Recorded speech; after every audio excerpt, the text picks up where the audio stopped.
आणि देवाच्या समोर ज्ञानोबा माऊली उभे राहिले. पांडुरंगाच्या समोर,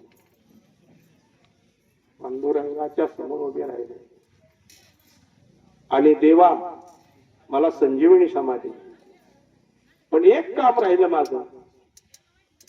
कार्य संपत असताना चारी धाम यात्रा मांडून राहिलेली आहे. मला चारी धाम यात्रा करायची, पण चारी धाम यात्रा करत असताना मला नामाची संगती.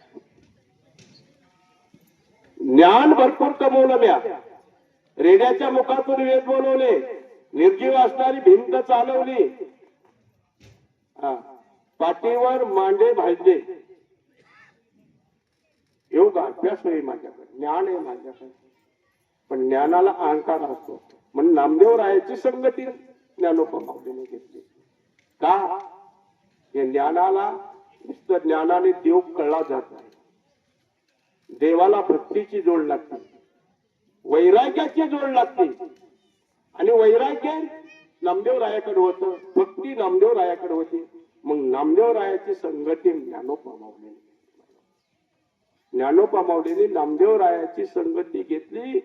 म्हणून ज्ञान, भक्ती आणि वैराग्य ही सर्व एकत्र आल्यानंतर भगवंताची प्राप्ती होती. तशी प्राप्ती होऊ शकत नाही. नुसतं ज्ञानाने देव आकारला जात नाही. मी नेहमी सांगत असतो, ज्ञान अहंकारी असतं.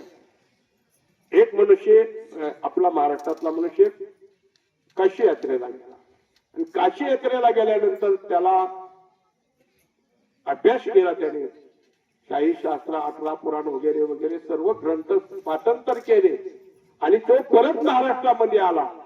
आल्यानंतर त्याला असा अहंकार झाला, माझ्यासारखा ज्ञानी मीच,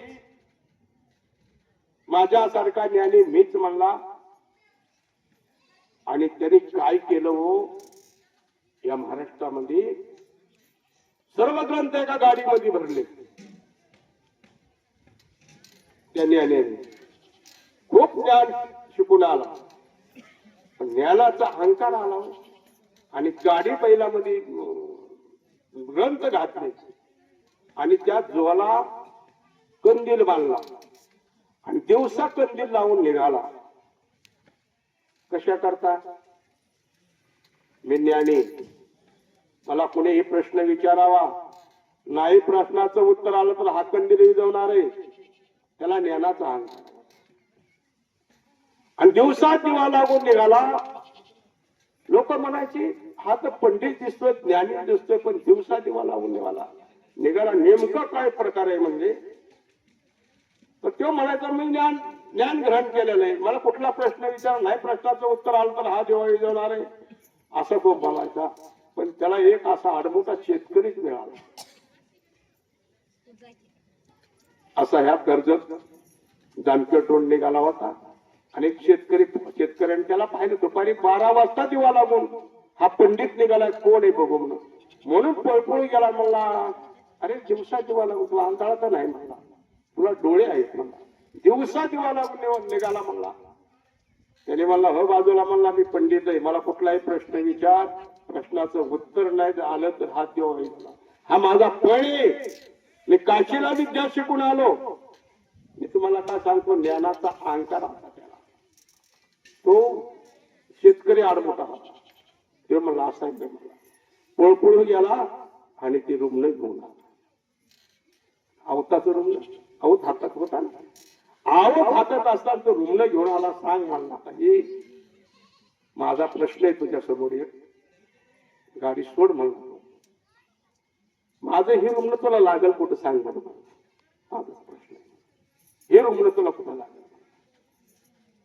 आता तो ज्ञानी होता, पंडित होता म्हणला, किंवा आता कुठं जरी सांगितलं तर कुठं तरी हाणणारच आहे मला. डोक्यात म्हणलं की पाठीत हाणणार, पाठीत म्हणलं की तांगडे हाणणार मला, पण हाणणारच आहे मला. सांग माझा प्रश्न आहे, माझं हे रुग्ण तुला लागल कुठं. एवढा ज्ञानी होता, पण आडमोठ्या पुढं शेतकऱ्याच्या समोर न तर मस्तक झाला, नाही सांगता. विजय देवा म्हणला, ज्ञान ग्रहण करून आला म्हणला, पंडित झाला म्हणला, आणि चालला दिवसा दिवा लावून म्हणला. अहंकार झाला. विजय देवा आणि चालता चालता एक वाळूची पोट वाळू पडलेली होती, वाळूचे पोटभर वाळू उचलली आणि त्या पंडिताला विचारलं, सांग मला माझ्या मुठीमध्ये किती वाळू होती. म्हणला मला नाही सांगता येत. सांग म्हणला, नाही तर परत रूप नाही येत म्हणला. टाक म्हणला पदरामध्ये म्हणला.